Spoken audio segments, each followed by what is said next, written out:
Welcome to Dr. Mix. Today I'm going to explain to you how to recreate the famous Lyle Mays synth solo sound.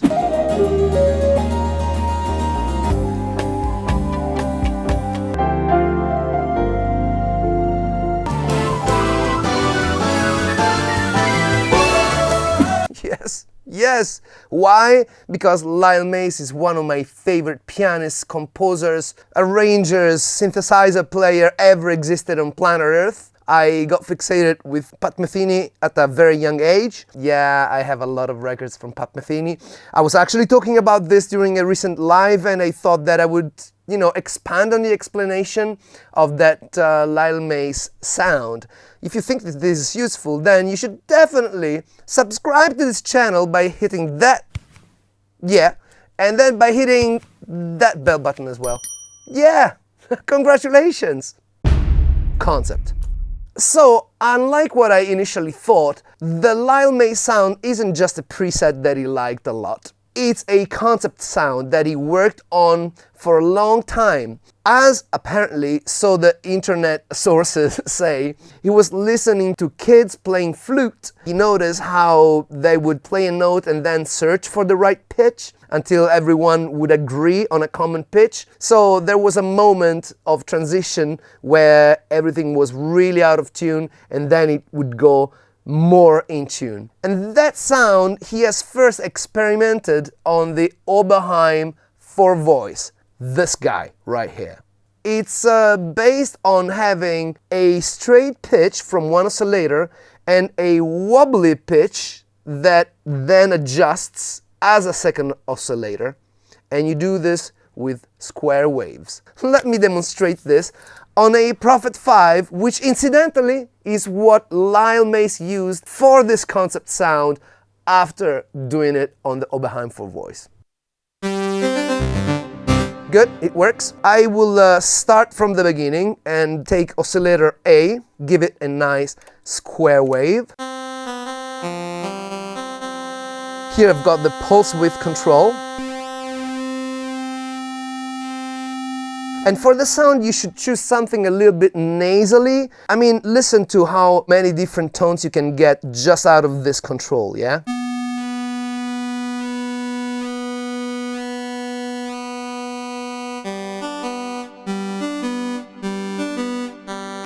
My sense is that he would use somewhere in between when it gets a bit nasal. Let's open up this filter all the way up.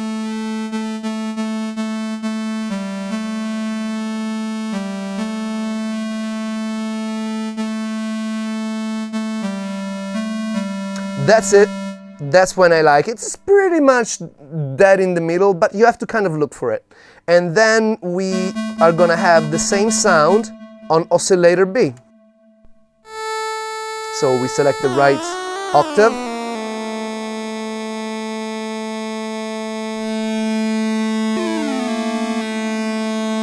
Right? So now we have also the fine tuning here, which allows us to choose how far the two tunings are. See?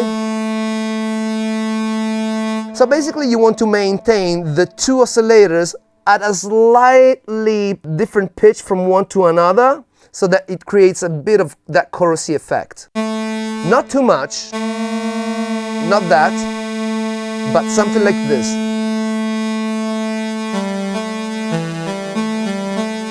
Alright? And then also on oscillator B, we want to look for that nasal sound.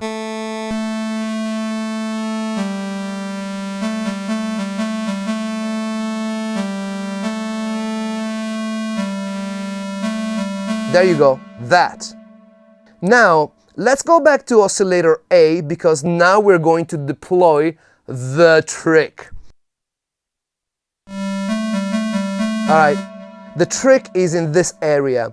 when you assign this filter, right, to frequency A, it was already selected, you take the source amount, filter envelope, you put it around there, around 2, maybe a bit less, and then you assign it to frequency A. This means that the pitch will follow the envelope of the filter. Let me demonstrate. So if you have a pitch that goes attack, decay, and then goes to sustain 0, this is what you get. Wait, you get nothing. Wait, sorry, let's do it again. This is what you get. All right? Why? Because this goes up, the decay goes down. I can have it go down a bit slower. You see? And then it settles on the original pitch. If I touch the sustain, it will change the pitch, of course, because now we are in a pitch follow mode, right? So, maybe it's a bit too slow. So just it goes like,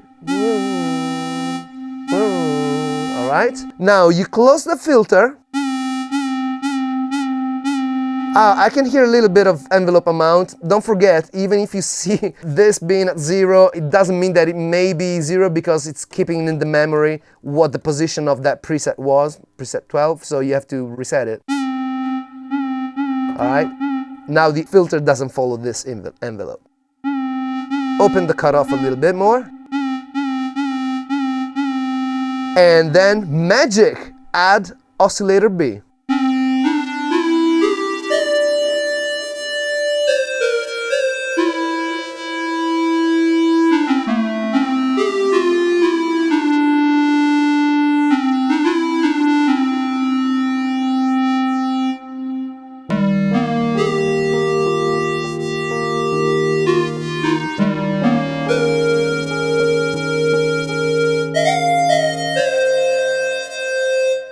Yep, that's it. I like to adjust it a little bit, just go for, you know, the minute details of it, right? You can have it a little bit slower.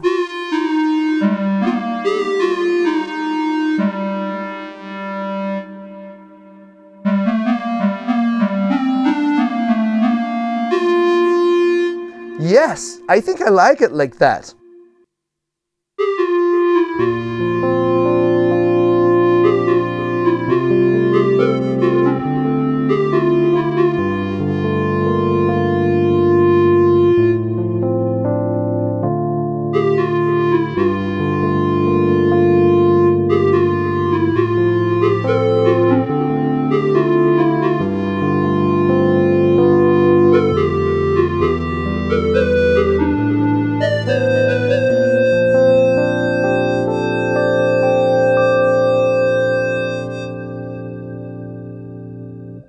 That's right! Lyle Mays, guys! I'm gonna leave in the description a few links to tracks that you should know about the man. Not last, the solo album called Lyle Mays. I'm gonna also leave some links to the tracks that I've played. Thank you so much for following this. I think that next you might want to watch this video. Yes, this video you wanna watch next. I know you. I know you want to. Dr. Mix. See ya.